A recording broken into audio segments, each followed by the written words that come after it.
Bueno, finalmente me hice ciudadano americano. Parece mentira, suena raro decirlo, a pesar de que es algo por lo que uno viene trabajando desde hace años. Nunca fue mi plan ser ciudadano de otro país distinto al que nací o distinto al país en el que nací. Pero, bueno, cosas de la vida, no hace falta mucho explicar por qué los venezolanos, muchos, estamos buscando siempre la opción de tener otra nacionalidad, porque tener un pasaporte venezolano, además de que es muy difícil, es casi que un castigo. Con la residencia, en mi caso, la residencia que yo tenía, a los 5 años ya tú te haces elegible para ser ciudadano americano. Tú puedes aplicar para ser ciudadano. Y unos meses, unos días, creo que 90 días antes ya tú puedes aplicar, porque tú aplicas para que entonces cuando seas elegible ya empezaste el proceso. Cuando yo lo hice eran 90 días antes de que se cumplan los 5 años. Ya tú puedes empezar el proceso de aplicar. Para ese proceso yo lo hice sin abogado, yo lo hice yo, mi solo. Porque, otra vez, yo pienso que em, yo no soy abogado, no les estoy dando un consejo legal, pero así es como yo lo veo. Si tu caso es sencillo como el mío, que tengo una residencia, que no he salido del país, porque cuando tú aplicas te preguntan en los últimos 5 años, ¿has salido del país? ¿Cuáles han sido tus viajes? Tienes que poner todas las entradas, todas las salidas. Entonces te preguntan si tú has tenido delitos, si tú has... Hay muchas cosas que pueden enredar tu caso. Mi caso era bastante sencillo, aunque por ahí después a uno a veces le preguntan, me acordé de una multa que me habían puesto 4 años antes y todo eso lo tienes que poner en tu aplicación. Pero es una aplicación que si tu caso es sencillo, yo por lo menos la hice yo solo y el resultado fue positivo.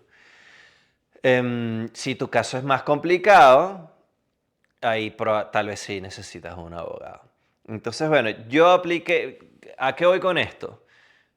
Todo mi proceso fue de casi 8 años. Estoy a punto de cumplir 8 años en los Estados Unidos.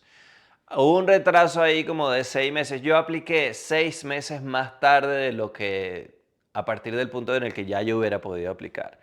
Lo fui dejando, lo fui dejando, lo fui dejando. Entonces yo apliqué 6 meses después de esos 5 años, a los 5 años y medio de la Green Card. O sea, más o menos a los 6 años y medio después de haberme venido a los Estados Unidos. ¿Cómo es el proceso? ¿Cómo es la entrevista? Bueno, fue mucho más rápido de lo que yo esperaba. Yo creo que tiene que ver con que estoy en Colorado y no en Florida. Me imagino que en Florida los tiempos de espera son mayores. Pero yo apliqué, ahí pagas, no tuve que pagar abogado, pero tienes que pagar, fueron casi $800, creo. Y metes la aplicación, que son unas preguntas bastante básicas, apartando eso de los viajes, si has salido, si no has salido, y si has tenido alguna multa, si has cometido algún delito. Te preguntan que si tú has formado parte del Partido Comunista, que si tú has dado un golpe de Estado alguna vez, que si tú has secuestrado a gente, cosas así, que si tú eres un ciudadano normal, que has estado en regla todo el tiempo, son preguntas bastante sencillas de responder.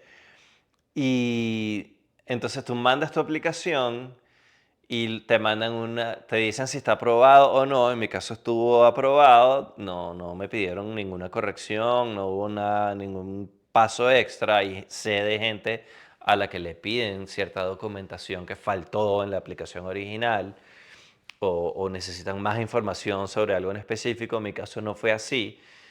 Y yo estoy jurando que voy a aplicar y bueno, a mí me va a llegar una cita para dentro de 8 meses. Resulta que me llegó la cita para dentro de un mes. Y yo juraba, bueno, tengo 8 meses para aprenderme porque hay un examen, lo que llaman el examen cívico, en el que uno tiene que aprender sobre la historia de los Estados Unidos, porque te estás haciendo ciudadano de este país y tienes que conocer la historia y tienes que conocer cómo funciona el gobierno, cómo está estructurado el gobierno, cuáles son las cosas básicas de las leyes y la historia, como les digo. Entonces, ¿cómo es el examen? Esta es una pregunta importante, esta es una información importante para los que van a aplicar. ¿Cómo es el examen? El examen consiste de 100 preguntas. Tú no vas a responder las 100, pero hay un universo de 100 preguntas y sus respectivas respuestas, de las cuales te van a hacer 10 en la entrevista oral, es una entrevista presencial con un funcionario. Y te van a hacer 10 preguntas o van a escoger 10 preguntas, de las cuales tú tienes que responder correctamente por lo menos 6. Te puedes equivocar en 4. Si te equivocas en más de 4, antes de llegar a las 6, raspaste, por decirlo de alguna manera, el examen.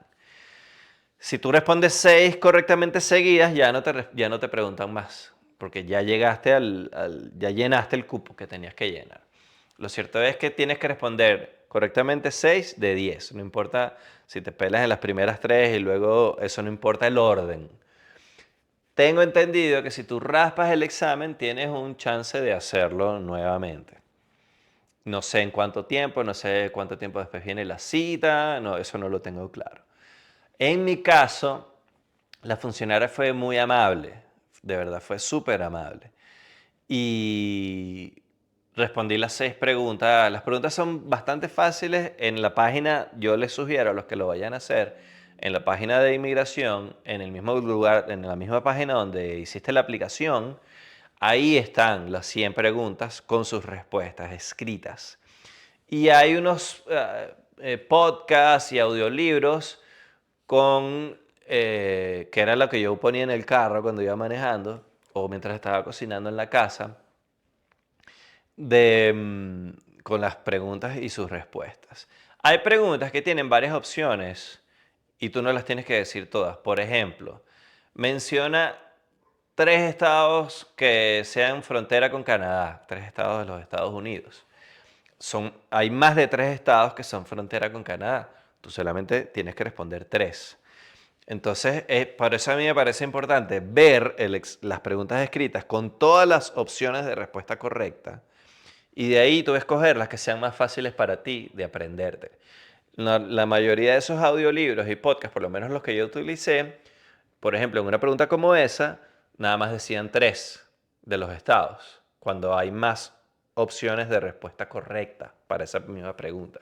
Entonces a mí me gustaba porque de repente las que escogían en ese audiolibro no eran las que yo naturalmente hubiera respondido o no eran las que eran más fáciles para mí de aprender. Entonces cuando estaba estudiando para el examen, hice una combinación de las dos cosas, ver las preguntas y respuestas escritas, todas las posibilidades de opciones correctas, de respuesta correcta, y escuchar el audiolibro. Hay preguntas cuáles son los poderes, cómo se dividen el poder, el ejecutivo, el judicial. Hay preguntas de funciones sobre el presidente, hay preguntas quién es el comandante en jefe del ejército, hay preguntas más de historia, quién fue el primer presidente de los Estados Unidos, quién escribió la Constitución, qué hizo alguien como Abraham Lincoln. Hay preguntas así. Si están en ese proceso y no sabes dónde está el link de las preguntas y las respuestas, o te da curiosidad el audiolibro o el podcast que yo escuché para repasar y estudiar, escríbeme en los comentarios y yo te mando la respuesta. Bueno, lo cierto es que después pasé las 6 preguntas, tú tienes que demostrar, ya demostraste hablando en inglés con la persona que te está entrevistando y respondiendo a las preguntas, ya demostraste que tú entiendes y hablas inglés. Pero hay otra parte del examen que es que tú tienes que demostrar que tú sabes leer en inglés y que tú sabes escribir en inglés. Esa parte es muy sencilla, no es que te van a poner un examen así, algo súper largo, sino que básicamente la funcionaria te dice una frase en inglés y como que te está dictando y te dice, escríbela aquí. que por cierto se escribe en una tabletica de esas con un lápiz de esos electrónicos y como en los que uno firma en los automercados cuando paga, que la letra, o sea, olvídate de la caligrafía, es una broma que hay horrible. Pero básicamente la mujer, o la persona, en mi caso era una mujer, lo que quiere ver es que tú entendiste lo que te está diciendo y lo puedes poner por escrito. Y es una frase, era una frase súper corta, creo que eran 3 o 4 palabras. Ahorita no me acuerdo cuál fue la frase, pero era una frase súper sencilla. Y hay otra parte que es que te ponen algo escrito y te dicen, léeme eso en voz alta. Entonces tú tienes que leer en voz alta una frase también súper sencilla.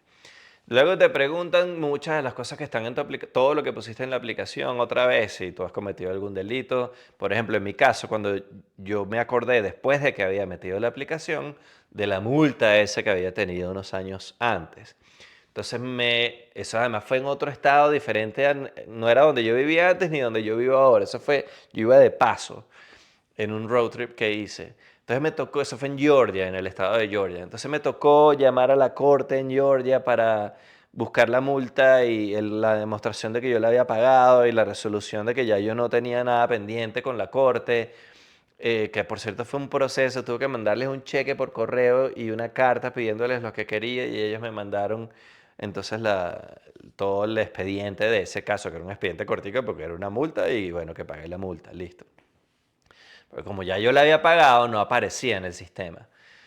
Entonces, bueno, lo que yo hice fue, esto lo busqué en canales de YouTube y tal, de abogados, porque tenía esa duda, porque tenía esa pregunta, no estaba seguro de qué responder cuando estaba haciendo la aplicación.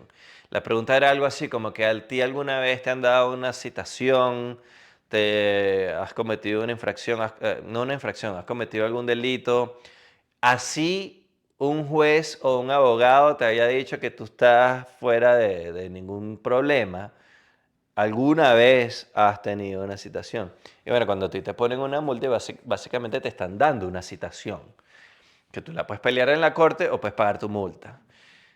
Entonces, vi un canal en un abogado hablando del asunto donde ella recomendaba responder que sí, en esa pregunta si todavía has tenido una multa, como era mi caso. Pero ya yo había hecho la aplicación. Claro, tú puedes entrar y corregir la aplicación. Pero este abogado recomendó, mira, si te pasa eso, tú puedes decirle al funcionario, mira, en la aplicación faltó esto o tenía esta duda sobre si responder sí o no.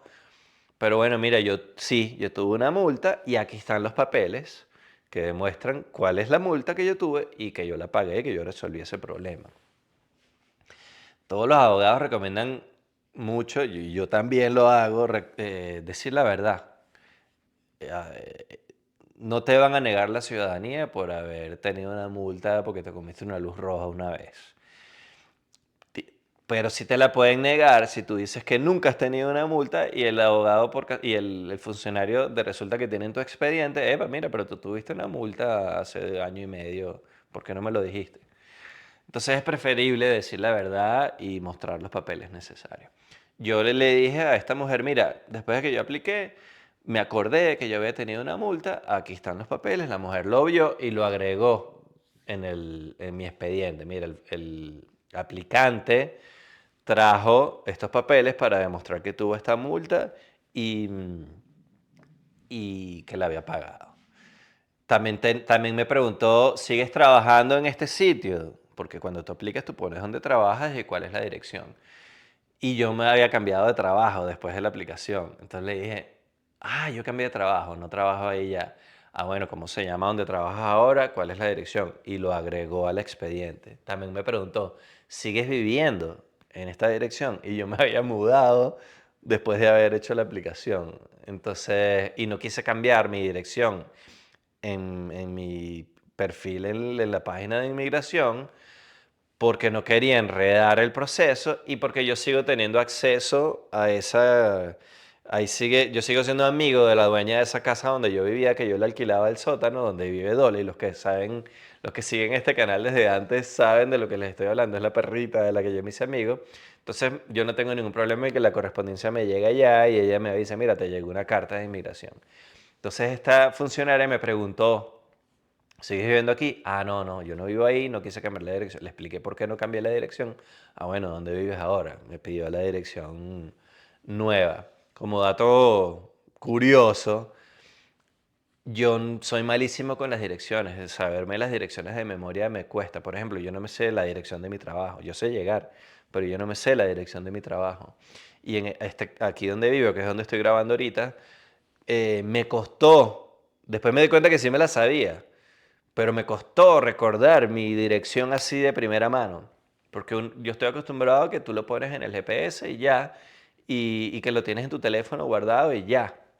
Resulta que cuando yo entré a la cita, que te hacen pasar como en los aeropuertos por una cosa de seguridad, te quitas los zapatos, te quitas la correa, todo lo que tienes en los bolsillos.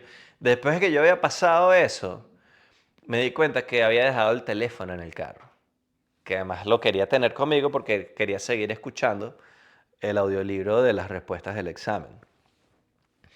Y me dio flojera, dije, ¿sabes qué? Yo ya me sé mis respuestas, no me da flojera volver al carro para luego volver a pasar por seguridad, volverme a quitar los zapatos de la correa y toda la cosa. Me va a quedar sin teléfono. Resulta que cuando entro y la mujer me pregunta la dirección, me quedo así un poquito en blanco porque de primera mano no me acordé.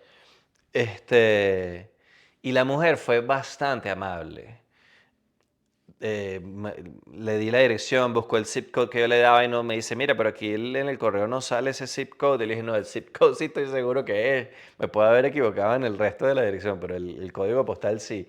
Y entre los dos resolvimos. Y después llegamos al punto del trabajo, también le digo que me cambié de trabajo. Y ahí también le dije con toda la sinceridad del mundo, no me preguntes la dirección del trabajo nuevo porque no me la sé de memoria, acabo de empezar. Y ella me dijo, ajá, ¿cómo se llama el restaurante?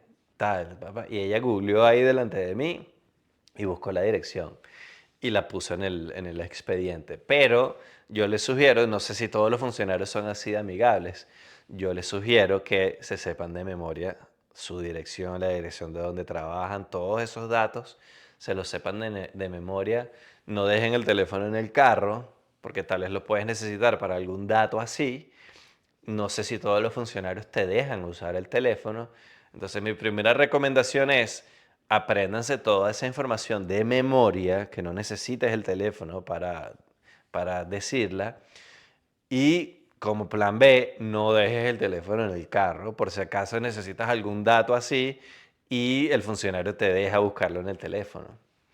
Este, yo por suerte no me enredó el asunto. Y después entonces la funcionario, cuando respondes todas las preguntas del examen, pasas el examen, respondes todas las preguntas de la aplicación y ya está todo en regla, ya está, te terminó la entrevista, el funcionario, en este caso la funcionaria, te dice, mira, firma aquí todo lo que pasó hoy. Aquí estoy poniendo todo lo que pasó hoy, que agregamos tu dirección nueva de la casa, que agregamos tu dirección nueva del trabajo, pusimos lo de la multa, todos esos cambios que se hizo con respecto a la aplicación original que tú habías hecho. Firma aquí que tú estás de acuerdo. Entonces firmas eso y la mujer te responde ahí mismo, te dice cuál es su, no sé si llamarlo veredicto porque no es un juez, cuál es su conclusión.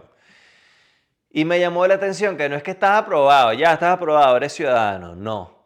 La mujer o el funcionario te dice, voy a recomendar que sí te den la ciudadanía. Así es como concluye el proceso. Voy a recomendar que te den la ciudadanía. Y te dicen muy claro, todavía no eres ciudadano. Te conviertes en ciudadano el día que te juramentas. La juramentación no va a ser hoy. Yo he escuchado muchos casos en Florida de que la gente va a su entrevista y ese mismo día más tarde hacen una juramentación así grandísima. Supongo que por ser en Colorado otra vez y el volumen de gente es menor, me dieron una cita para un mes después, casi un mes después, para la juramentación. Entonces ahí hay otra parte del proceso que los que se juramentan el mismo día no la tienen, que es que te hacen firmar, eso te lo mandan por correo y también está en tu expediente en la página de inmigración. Te llega un papel con una aplicación, con tu cita para el día de la juramentación Y ese papel además tiene una declaración en la que tú declaras que en el periodo de tiempo después de la entrevista hasta el día de la juramentación, tú no cambió ninguna de tus respuestas en la aplicación, no cometiste ningún delito, no has estado preso, no saliste del país. Tú declaras ahí que sigues declarando lo mismo que declarabas antes. Bueno, ese era mi caso, no cambió nada. Pero tú puedes tener la mala suerte de que en el camino te pasó algo que tienes que declararlo ahí. La juramentación fue, bueno, la persona te dice, mucho gusto, felicitaciones, te estoy recomendando para que seas, estoy recomendando que te den la ciudadanía. No vayas cuando te pregunten en alguna aplicación, en alguna cosa, no vayas a decir que tú eres ciudadano. Esa es una pregunta que aparece muchas veces cuando aplicas y en la entrevista y en muchos procesos legales acá. Te preguntan ¿tú alguna vez has dicho que eres ciudadano americano? Y la respuesta correcta es no. Y lo correcto es nunca decir que tú eres ciudadano si no lo eres. Entonces, eh, uno tiene que tener muy clara la diferencia entre lo que es tener una visa, lo que es ser un residente permanente o un residente temporal y lo que es ser un ciudadano. Hay gente que a veces confunde esas cosas y te puedes meter en un problema legal por eso. Entonces, bueno, me dieron mi cita. Para la cita lo único que hay que llevar es la planilla en donde te están dando la cita y donde está la declaración esa que tú declaras lo que pasó en ese periodo de tiempo después de la entrevista hasta el día de la juramentación.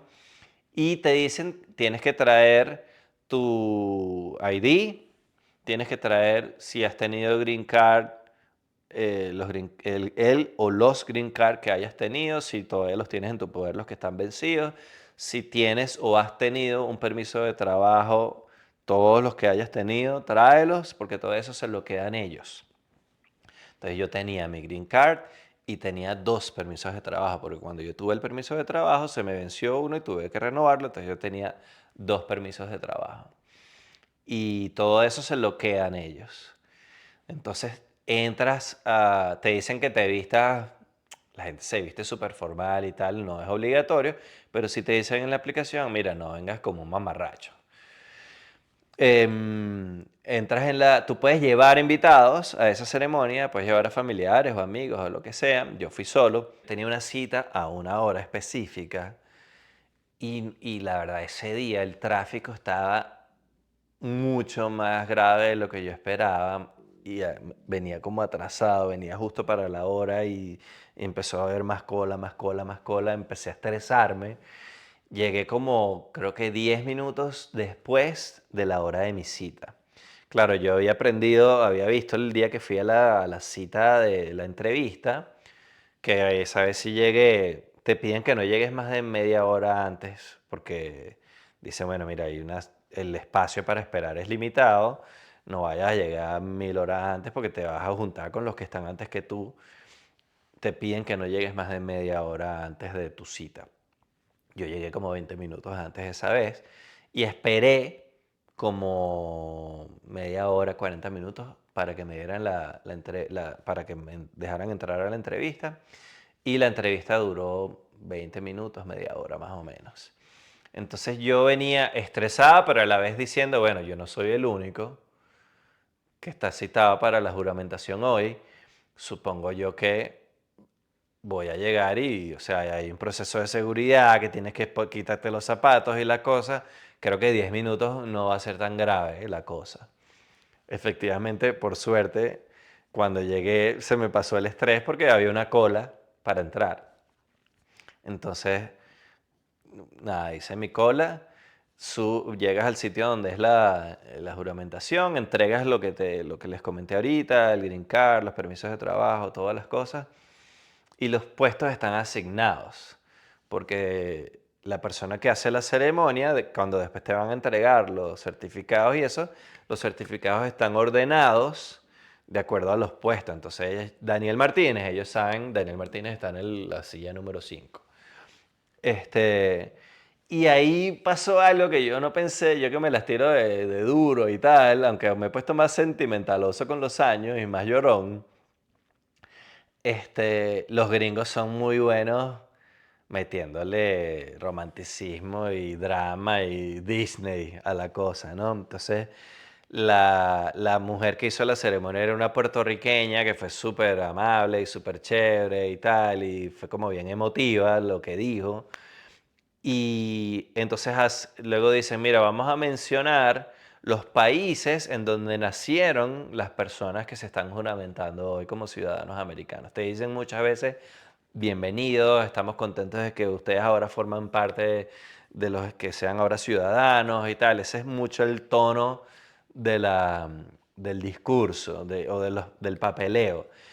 Cosa que contrasta mucho con cuando tú haces el papeleo anterior, que te dicen, no eres ciudadano, no te confundas, no digas que tú eres ciudadano, tú no eres ciudadano hasta que te juramentes, igual que cuando estás sacándote el green card o la visa, los papeles que te mandan comprobando que recibieron la aplicación, que estás en proceso, lo que sea, todos dicen, lo primero que dice arriba, todas esas cartas es, tú no eres, esto no es una residencia, este papel solamente dice que recibimos tu aplicación. Te lo aclaran mucho siempre, el tono es un poquito como agresivo en ese sentido. A diferencia de cuando te dan la residencia, la Green Card, que ya es un papel distinto y te dice, bienvenido a los Estados Unidos, usted ahora es un residente, el tono cambia totalmente. Igual es esta vez, cada vez que tú estás aplicando, estás haciendo cualquier proceso, te lo aclaran por todos lados. Tú no eres ciudadano, no digas que tú eres ciudadano. Este día el discurso cambia, a, eres ciudadano, bienvenido, estamos contentos de que ahora seas ciudadano. Entonces, bueno, el discurso de esta mujer súper emotivo, hay unas pantallas ahí diciendo ahora soy ciudadano, está la bandera de los Estados Unidos y se hace todo, la mujer explica qué es lo que viene, qué es lo que pasa a partir de ahora, se mencionan todos los países, en el caso mío, de mi ceremonia, y entonces, bueno, cuando mencionan a tu país la gente se para y uno está ahí en una ceremonia con una persona que viene de Etiopía, alguien que viene de Irán, el otro es ruso, el otro es chino. Había solamente una venezolana, además de mí, en la ceremonia, que esa sí trajo a su familia y la gente aplaudió. Entonces, bueno, dicen el nombre de tu país, tú te paras 2 segunditos y la gente te aplaude y tal. Y ahí empieza una a aguársele, por lo menos a mí se me aguó el guarapo, porque tú empiezas a ver a tu alrededor y empiezas a recordar todo lo que has pasado para llegar a este momento. Y toda la roncha, todo lo bueno, todo lo malo, las razones por las que te fuiste de tu país, las condiciones en las que está tu país, porque además en mi caso, esto está coincidiendo con un momento también bien dramático en mi país, que fueron las elecciones, que si el presidente electo va a tomar posesión o no va a tomar posesión. Mi ceremonia fue 3 días después, fue el 13 de enero. O sea, 3 días después del día que se suponía que Edmundo iba a tomar posesión como presidente.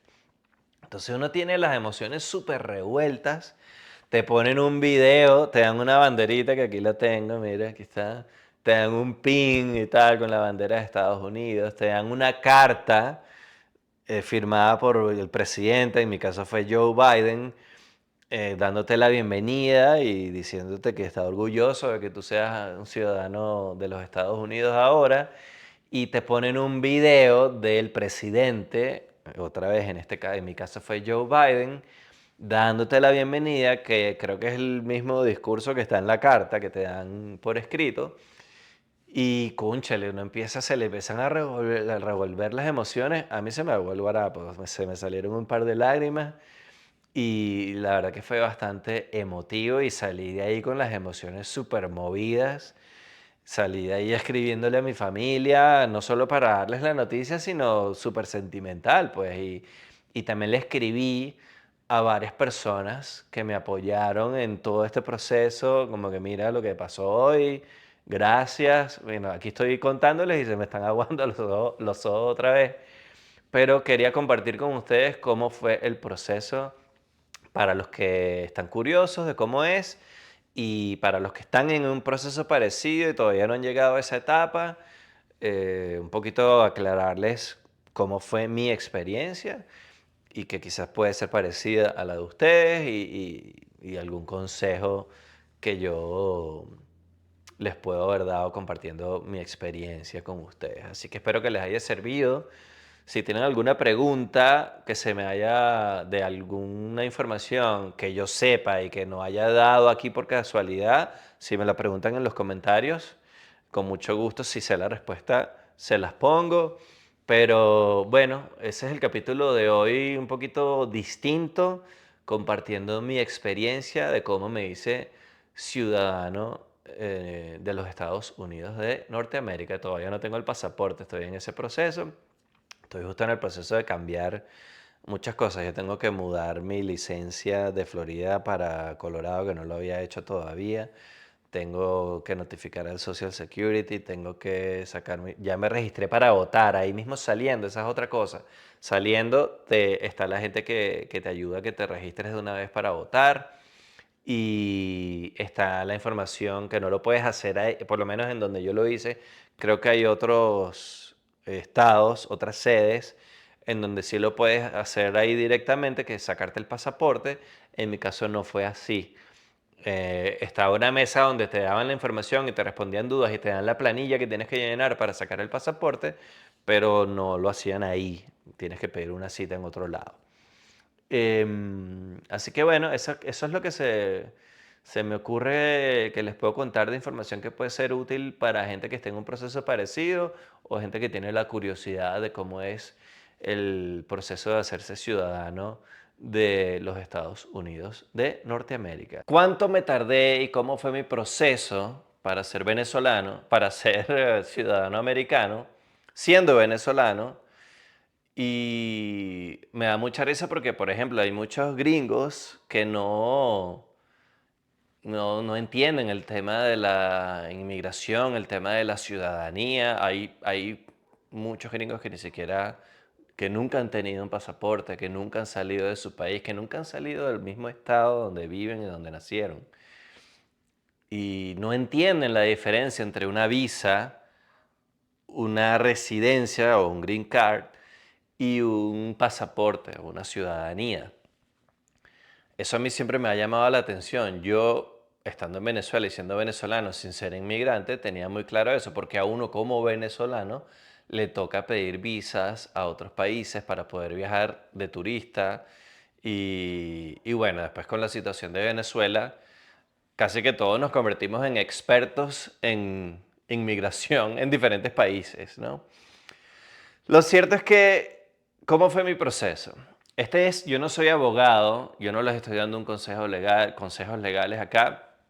Yo les voy a contar mi experiencia, cómo lo hice yo.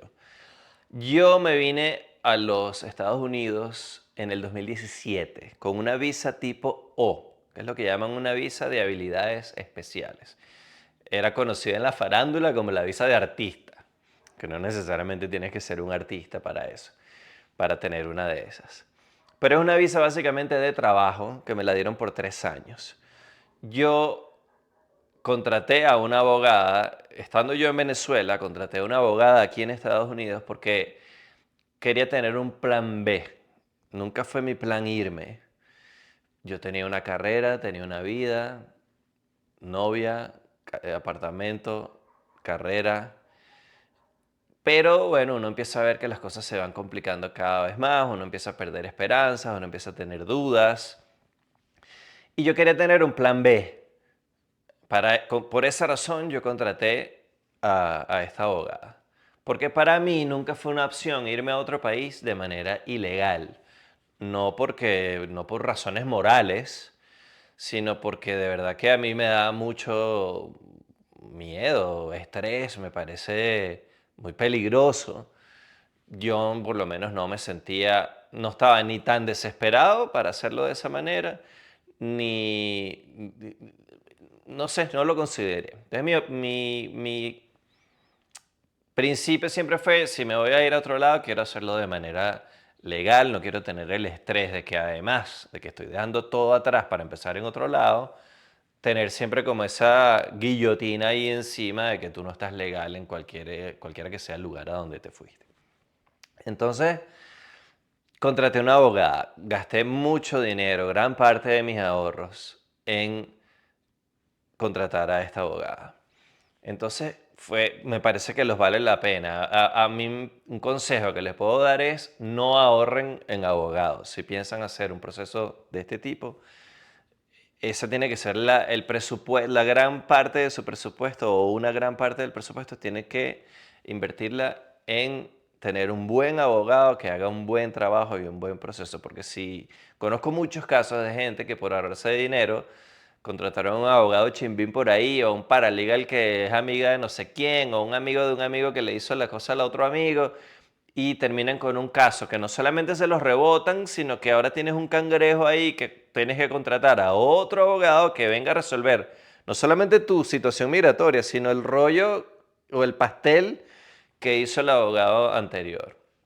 Entonces yo recomiendo que ahorren la mayor cantidad de dinero posible y contraten a un buen abogado, el mejor abogado posible. Gente que ustedes conozcan, que le haya hecho los casos a gente que ustedes conozcan y que vengan recomendados. Y googleen el nombre de ese abogado, verifiquen que ese abogado realmente tenga licencia para trabajar en los Estados Unidos.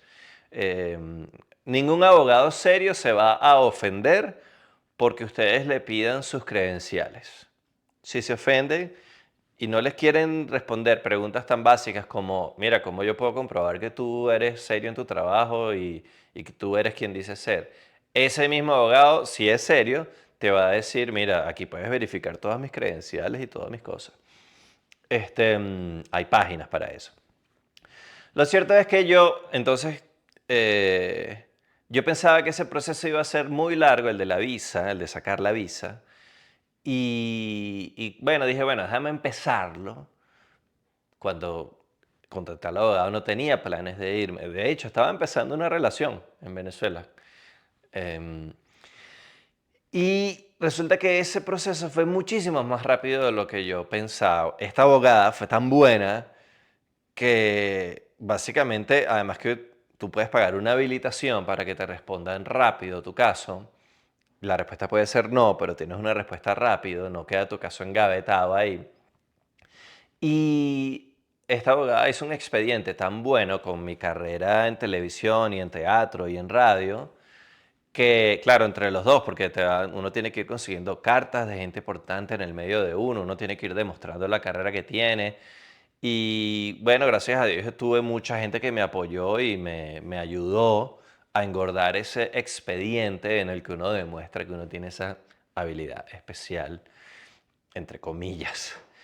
Y la verdad es que rápidamente, después de meter el expediente, en 2 semanas, que es para lo que tú pagas, que tú habilitas, tienes que pagar extra y en 2 semanas te tienen que responder, esa respuesta puede ser negativa, positiva o mira, te faltan más papeles. En mi caso fue, está aprobada. Entonces ahí empezó, en el camino pasaron meses o casi un año mientras que yo empecé a hablar con la abogada, hasta que la contraté, hasta que metí el expediente, hasta que me respondieron. Entonces la abogada me escribe y me dice, mira, estás aprobado, dime cuándo te vas a venir, pues. Claro, porque a esa visa hay que ponerle una fecha, tú tienes que decirle al gobierno cuándo planeas tú venir para trabajar en Estados Unidos. Claro, es una visa que me limitaba a trabajar en mi área. No es que tú vienes para acá a hacer lo que tú quieras. No, tú tienes una habilidad, se supone que tienes una habilidad especial y vienes aquí a ejercer y a practicar ese oficio o esa carrera, ¿no? Resulta que la abogada, sin yo tener planes de venirme, me dice, ajá, bueno, dime qué fecha le ponemos aquí al asunto, pues. Entonces a mí me tocó, claro, en ese interín las cosas en Venezuela se fueron complicando más desde el día que yo hablé con la abogada por primera vez para tener este plan B hasta el día en el que me dieron la visa. Entonces ya ese plan B, por circunstancias de la vida, fue convirtiéndose en el plan A. Yo me lo empecé a pensar y tal, y esto y lo otro. Originalmente yo quería tener la visa por si acaso quería irme de Venezuela. Pensé venirme a los Estados Unidos porque aquí tenía familia y tenía algunos contactos y yo pensé que, después me di cuenta que estaba equivocadísimo, que tenía chance de entrar en un canal de televisión, en una emisora de radio, no como talento, no como la estrella, pero por lo menos en asistente de producción y uno ahí más o menos va con los conocimientos que tiene trabajando. Resulta que yo estaba peladísimo, pero en ese momento yo pensaba que esa era una opción y por eso escogí Estados Unidos y Florida. Em, Resulta que, bueno, ajá, vamos a ponerle, tomé la decisión, ¿sabes qué? Me voy a ir entonces a Estados Unidos a probar, sin tener un plan concreto. Claro, yo empecé a hablar con gente, mira cómo es la cosa del trabajo allá, dónde me puedo quedar, hablar con mi hermano, mira, ¿será que me puedo quedar contigo un tiempito? Me prestas un cuarto, una cama, mi sobrinito me prestó su cuarto y tal, total que tomé la decisión. Bueno, el plan B se convierte en el plan A. Me vine en el 2017, en marzo. Ahí empezó la peladera, uno empieza a llevar palo por todos lados. Por eso les sugiero, yo hice un episodio, es uno de los primeros episodios de este canal, por cierto, hablando de, recomendándole a la gente cuando se viene, si pueden llegar arrimados a casa de un amigo, algún familiar, todo lo que se puedan ahorrar, ahórrenselo porque van a empezar a salir gastos por todos lados. Bueno, total que me vine sin un plan concreto más allá de voy a entrar legal, y voy a empezar a tocar puertas. Desde antes de montarme en el avión, ya yo estaba llamando y escribiéndole a todos los contactos posibles para empezar a tocar puertas y ver qué opciones había, ¿no? Me vine con, aparte de una platica y dije, bueno, con esto puedo más o menos aguantar unos meses, no, no mucho, tengo que llegar y producir rápido dinero porque no tengo un pulmón, gran parte de mis ahorros me los gasté en abogados y no tengo pulmón para aguantar 1, 2, 3 años a ver si mi carrera en Estados Unidos despega. Entonces, bueno, me vine, confieso que sin un plan concreto, más allá de, bueno, tengo todas estas puertas que tocar. Llegué, empecé a tocar las puertas, que por cierto, no sé si fue ese mismo episodio, también lo hablé aquí en el podcast al principio de este canal. Una de las lecciones que uno aprende es que la gente con la que tú cuentas, en realidad la mayoría te quedan mal. Y de repente salen 2 o 3 personas por ahí con las que tú no contabas, que de repente conociste en el camino, ya estando aquí, que son los que realmente te echan una mano y te dan un dato de un trabajo, te dan un dato de cómo resolver ciertas cosas. Entonces, a pesar de que si ustedes están pensando hacerlo, a pesar de que tengan un plan, consideren la posibilidad, que es bastante grande, de que ese plan no se pueda ejecutar. ¿Y cómo vas a resolver? Si se prende un incendio, ¿cómo lo vas a apagar? Bueno, resulta que me vine, con esa visa estuve más o menos, bueno, esa visa era por 3 años, pero en el transcurso del primer año empecé a ver que la cosa era mucho más difícil de ejercer mi carrera aquí de lo que yo pensaba, que ya mis expectativas eran bajas.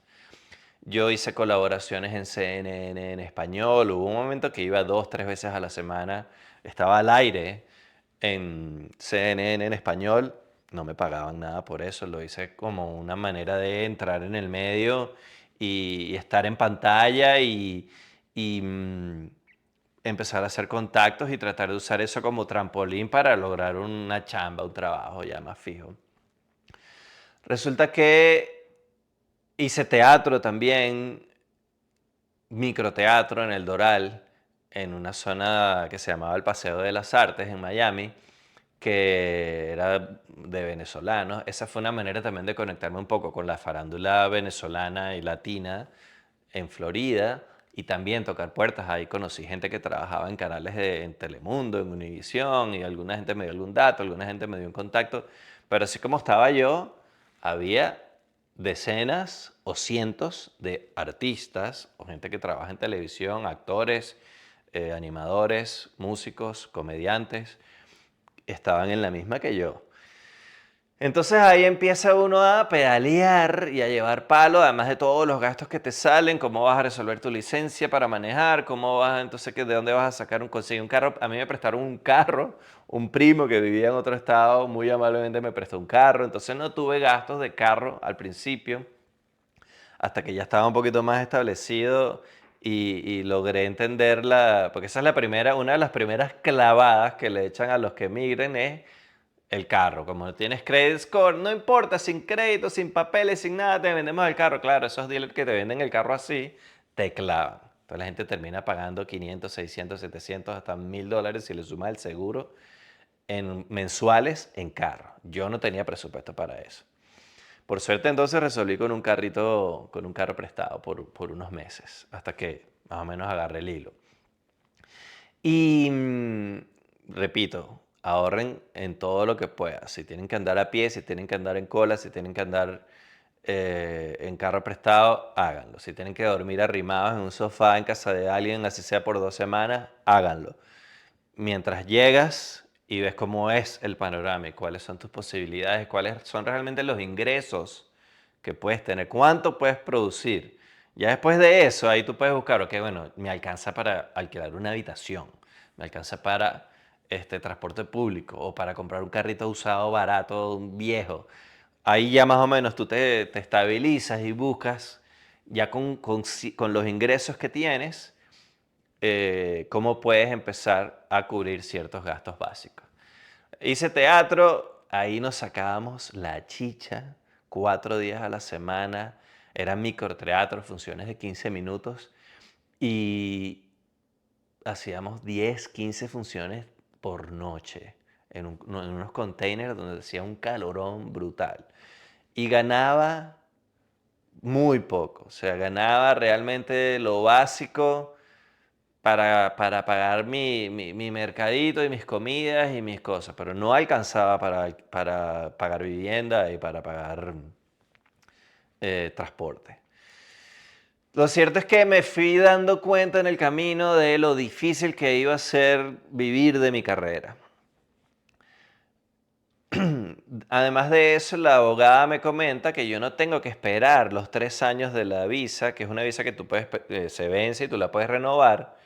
Yo no tengo que esperar los 3 años de la visa para pedir una residencia, una green card. Que de hecho, si yo pido la residencia, existe la posibilidad de que me la nieguen, pero si me la niegan, yo sigo teniendo mi visa. Entonces ella me dice, mire, yo te recomiendo que tú lo más posible, lo antes posible, apliques a la residencia. Y también era una residencia parecida, conectado con esto de las habilidades especiales, pero un expediente más gordo, más, tú sabes, con más veneno, para, para que te den la green card. Entonces, y ahí me soltó cuánto costaba la cosa. Era más o menos, era una cantidad más o menos igual de lo que me costó la visa. Entonces, lo que me quedaba de ahorros, más con lo poquito que yo había producido, me lo gasté en contratar otra vez a la abogada para pedir la green card más o menos cuando yo tenía un año en Estados Unidos, a pesar de que me quedaban todavía 2 años de visa. Ahí empezamos a armar otra vez el expediente, la cosa, ta, ta, ta. Ese proceso sí fue un poquito más largo porque para la Green Card no había la opción de habilitar. Eso ha cambiado, creo, en los últimos años, y no sé cómo está ahorita. Pero cuando yo lo hice, no había la opción de pagar extra para que te respondieran rápido. Simplemente tú metías tu expediente y esperabas. Entonces, cuando tú metes ese expediente para la Green Card, entras en un proceso que se llama cambio de estatus. Yo estaba tratando de cambiar mi estatus de visa de trabajo a residencia. Cuando tú entras en cambio de estatus, te dan un permiso de trabajo, o tú puedes aplicar para un permiso de trabajo. Ya ese permiso de trabajo te permite, valga la redundancia, trabajar en otras cosas que no tienen que ser obligatoriamente televisión, radio, actuación, como lo tenía, yo tenía esa limitación con la visa. Entonces ahí se abren las posibilidades, bueno, puedo matar tigres haciendo lo que sea para producir, para mantenerme. Entonces, cuando apenas me sale el permiso de trabajo, me metí a trabajar en un restaurante de sushi como mesonero. En principio yo lo pensé, dije, bueno, quiero practicar el inglés. Además yo no vivía en Miami abajo, yo vivía arriba más en Fort Lauderdale.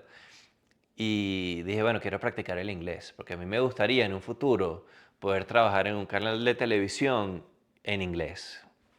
Al tú poder trabajar en inglés ya no te limitas a televisión, a Telemundo y Univisión, sino que bueno, pues ya pudieras aplicar o buscar trabajo en cualquier radio o en cualquier canal en los Estados Unidos.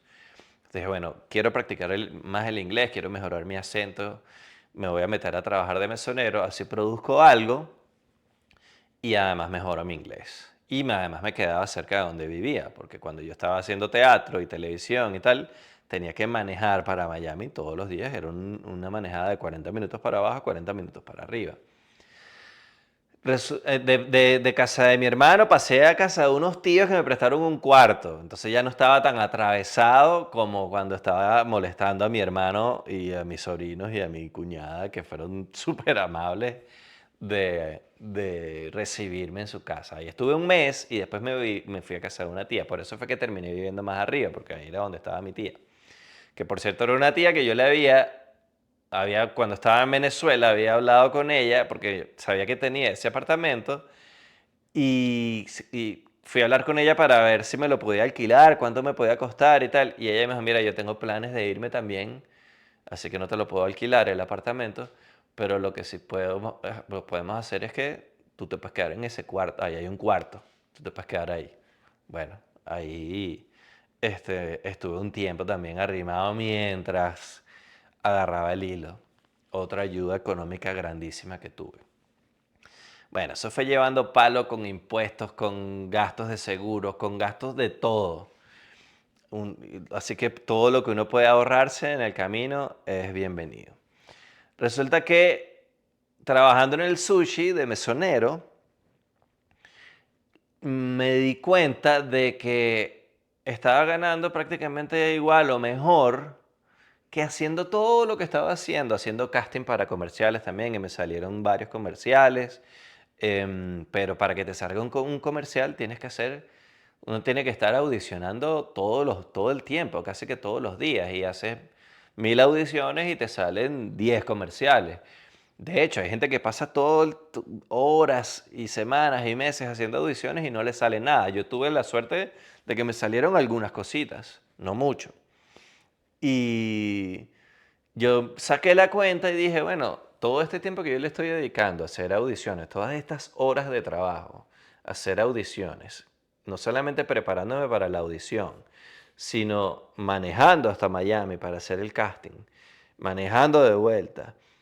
Muchas de esas audiciones no se dan, más lo que me tardo, el tiempo que dedico a grabar el comercial que sí se dio, lo poquito que me gané, porque no eran comerciales grandes ni personajes así principales en los comerciales, entonces lo que ganaba no era mucho, más lo que manejo para ir a hacer el teatro, para regresarme en la noche reventado, y lo que me gano por eso, más las apariciones en televisión que estoy haciendo gratis, y el tiempo que me toma ir y venir y dedicarme y prepararme para salir en la aparición, más tener una ropita más o menos bonita para salir en televisión, hay que gastarse una platica. Este, Comparé eso con lo que me ganaba en el sushi trabajando de mesonero y dije, ¿sabes qué? Empecé a dejar poco a poco, me fui desmotivando y me fui... o hay un momento en el que uno tiene que sentarse y sincerarse, ajá, ¿qué estás haciendo? O sea, económicamente esto no está teniendo sentido. Entonces, ahí en ese sushi mejoré mi inglés, hice algunos contactos en la zona, porque estás trabajando en un restaurante donde entra y sale gente todos los días.